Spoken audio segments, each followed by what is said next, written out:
नमस्कार दोस्तों, मैं आपका दोस्त अंकित लाया हूँ आपके लिए एक और बेहतरीन कहानी। तो कहानी शुरू करते हैं बिना किसी देरी के।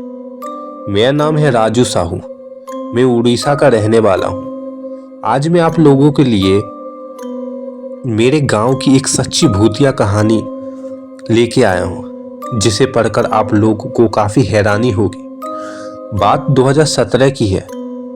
मई का महीना था जब प्रचंड गर्मी पड़ती है। उस समय सबके सर पर आईपीएल का खुमार चढ़ा था और मैं भी आईपीएल देखकर 12 बजे सोने वाला था।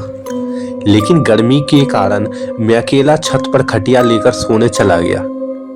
इतनी गर्मी थी कि नींद भी जल्दी नहीं आ रही थी। बड़ी मुश्किल से मैं सो गया। रात का लगभग 1-1:30 बज रहा था। मुझे कुछ रोने की आवाज़ सुनाई दी। मुझे लगा कोई बच्चा रो रहा होगा, इसलिए पहले तो मैंने ध्यान नहीं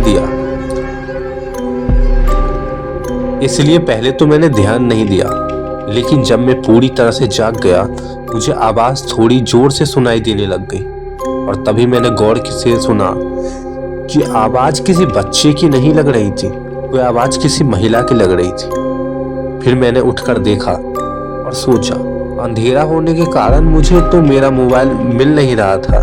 कुछ देर अंधेरे में हाथ फेरने के बाद मुझे खटिया के नीचे मोबाइल मिल गया, जो कि खटिया के नीचे गिर गया था। मैं उस रोने की आवाज़ सुनकर काफ़ी डर रहा था। मेरा घर थोड़ा गांव के बाहर तरफ था और आसपास बहुत सारे घने झाड़ियाँ, चारों तरफ काफ़ी अंधेरा दिखाई दे रहा था।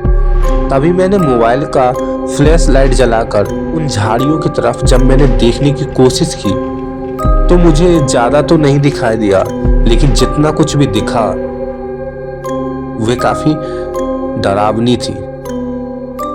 मैंने देखा एक डरावनी औरत सफ़ेद साड़ी में थी और पेड़ की डाली पर बैठकर रोने की आवाज़ कर रही थी। मेरी धड़कन काफ़ी जोर से धड़क रही थी। फिर मुझे ऐसा लगा कि वो मेरी तरफ घूर रही है। उस समय डर के कारण मेरा हालत काफ़ी ख़राब हो चुका था।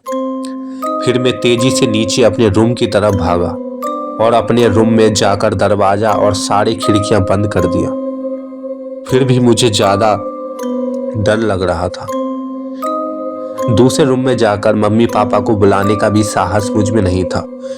पूरी रात मुझे नींद नहीं आ रही और ऊपर से इतनी गर्मी कि पूरी रात जागने के बाद मेरी कब आंख लग गई मुझे पता नहीं चला। लगभग 7-7:30 बजे दरवाज़ा खटखटाने की आवाज़ सुनाई थी। जब मेरा नींद खुली तो रूम में अंधेरा था, क्योंकि रात में मेरी सारी खिड़कियां दरवाजे बंद कर दिए थे। जब मैंने दरवाज़ा खोला तो मेरी मम्मी थी। वो पूछी, क्यों इतनी लेट तक सो रहे हो? मेरे सारे घर वालों को बीती रात की घटना बता दी। फिर मेरे पिताजी ने बताया कि वहाँ पर कुछ आवाज़ें उन्हें भी बहुत बार सुनाई दी है और 1-2 बार उन्होंने उस डरावनी औरत को भी देखा। क्या था उसके पीछे का राज, ये आज तक किसी को पता नहीं है। पर उस रात जो बीता वो मुझे आज भी डरा देती है।